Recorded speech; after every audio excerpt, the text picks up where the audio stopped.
welcome back to this week's video game book club discussion, Uncharted, the Fourth Labyrinth.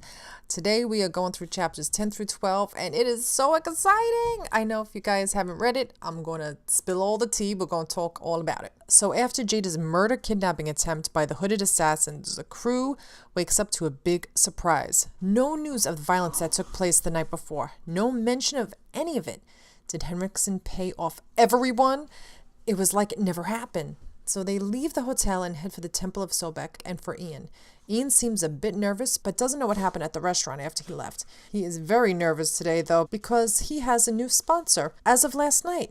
Phoenix Innovations, and Henriksen is here. Jada goes pale as she sees him in the distance. He's with Hilary Rousseau, director of the expedition. This is the head bitch in charge. Henriksen is funding the entire dig. Him and Hilary are working together, and he gets control of all the rights to whatever they find. They're also working on a documentary. So far, Ian is still Team Jada, but let's see how long that lasts. Drake wants to get into the dig before Henry and Hilary, and they are taking the grand tour of the labyrinth. Ian will show them the back entrance so they can get there before them. Then they bounce. They make their way through the labyrinth and completely lose their bearings. There are traps, hidden passages, and secret doors. You could get lost for days. They meet Melissa, an archaeologist, within the worship chamber. They find an altar with 3 octagon shapes, the 3 labyrinths.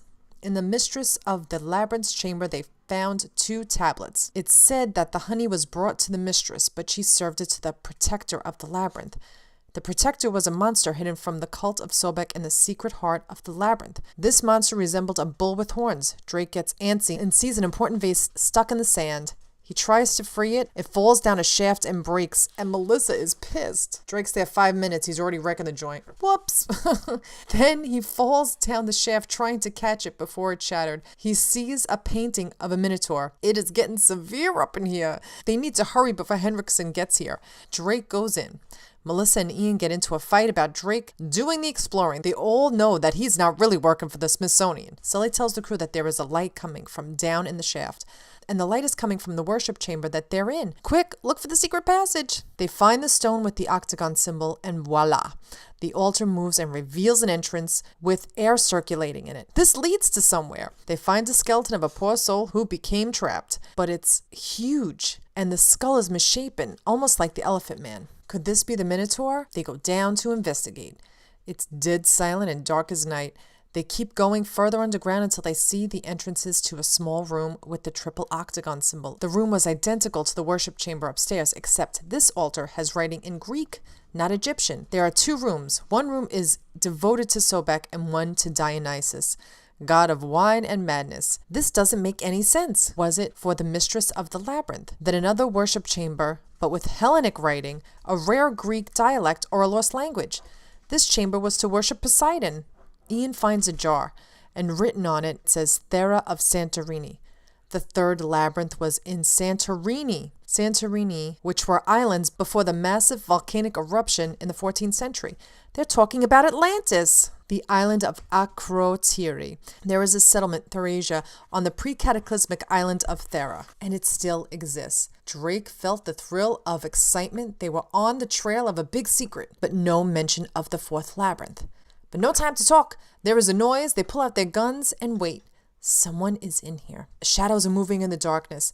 The man who saved Jada from being kidnapped and killed is running towards Sully. He pulls out a curved blade.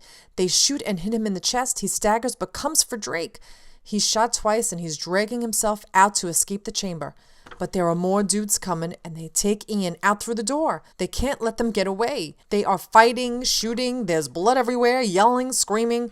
They've got to get the hell out of there. Sully holds the assassins off and he tells Drake and Jada to make a run for it. They run right into Melissa and Olivia. Jada pretends to be grateful to see them and hugs them both. Henriksen shows up too. They tell him that Ian's been taken by some mysterious men. They don't believe him and go investigate. Nate and Henriksen share veiled threats with each other before leaving. And now they're on their way to Santorini. And that's the end of chapter 12. This was such an exciting read, guys. It was so fast moving, fast paced.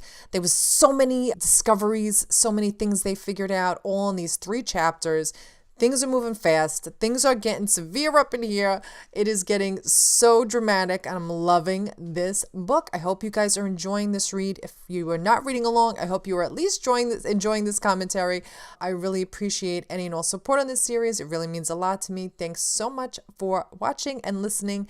And we'll be back next week with chapters 13, 14, and 15. And I can't wait to see what the hell kind of mess they're going to get into then. And if you can, please support me on TAD, 500 TADs a day for O.C.Deidre, O.C.Deidre. The links are in my About page, on my YouTube page, in every description box.